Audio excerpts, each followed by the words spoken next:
Magandang umaga po. Kakaiba po ang ating topic, Pizza Tracy na ng umaga. Ngayon, malapit na ang Valentine's. Mayroon silang napanood sa post si Indy Perez, yung pastor na sikat. Mayroon po silang ni-request sa atin. Itanong daw sa kaibigan natin na Duwende kung totoo ba ang post ni Indy Perez. Ang Valentine's Day o Valentine's ang ano daw yan, mga satanism o Lucifer, Satan. Gusto daw nilang malaman kasi kulang po sila sa paniniwala sa sinabi ng pastor. Kaya gusto nilang itanong sa ating kaibigan. Kaya si kaibigan nandito. Subukan natin itanong kung ano man po ang mapapakinggan po ninyo. Alam po ninyo, matalino po si si Eddie Perez sa pamamagitan ng hula. Magaling. Alam po niyo guys, nakita ko talaga kapag Valentine's, grabe po ang effort ng mga babae, lalaki, kahit ano na lang ginagawa. Ang iba, hindi maganda ang ginagawa, nagastos. Alam po ninyo mga idol, ito lang masabi ko. Pwede naman tayo magmahal araw-araw sa mga minamahal natin.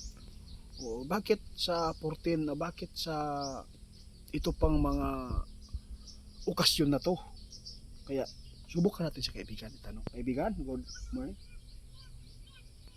Yun po ang gusto kong malaman sa inyo kaibigan. Tungkol po sa Valentine's ba? Kasi nag-post si Eddie Perez, may nakapanood kaya lumapit sa atin. Gusto nilang malaman ang katotohanan. Kasi nagsiselebrate po daw sila eh. Kay Satan ba? Ito kaibigan, kay Satan po ba itong Valentine's?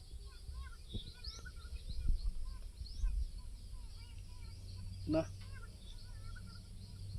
ngayon ko lang ito. Naku guys, ito po ang sabi ng ating kaibigan. Sa totoo lang mga idol, hindi alam ng lahat. Tama si Indy Perez. Kay Satan po talaga yan. Alam po ninyo ang katotohanan yan. May mga alay-alay po eh. Ang pinagsasambahan po nila yan.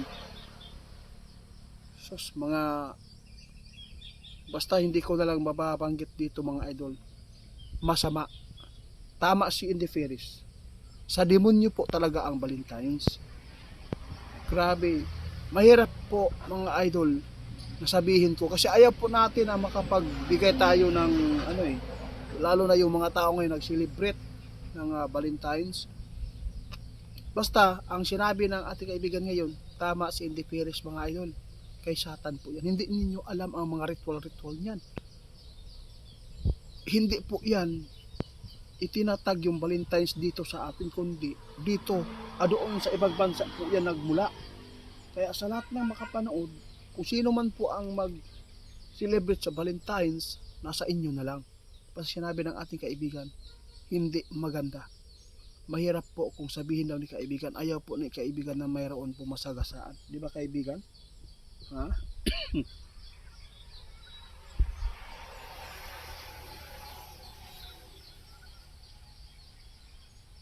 Oo, tama. Sabi ng ating kaibigan, guys, kadalasan talaga pag Valentine's, marami talaga mga tao nag-celebrate.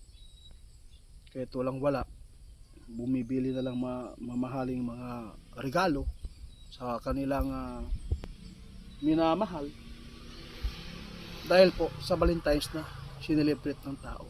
Kaya ito po ang panawagan ng ating kaibigan. No?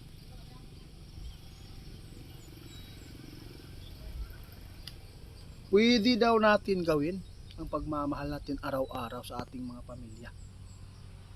Pwede natin gawin yan araw-araw.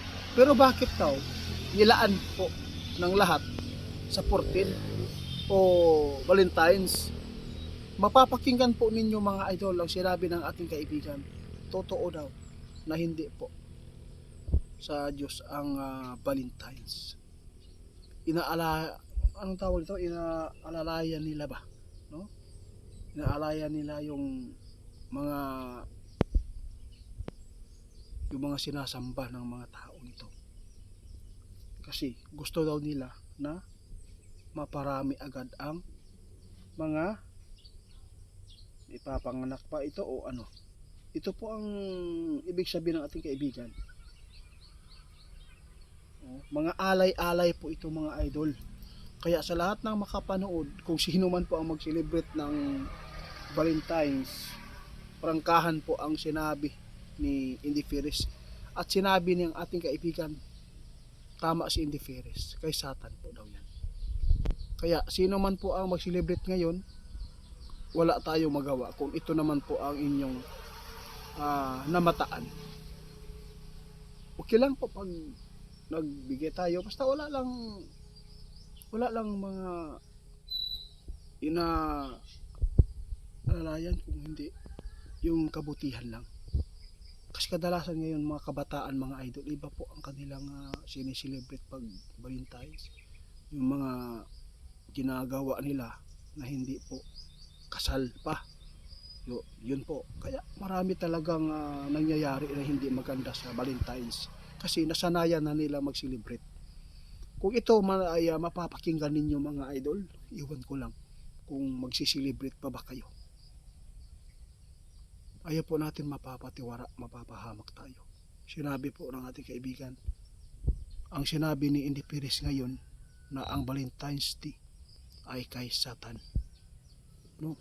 Mayroon po nag-alay doon sa ibang bansa kung saan ito na gawang okasyon.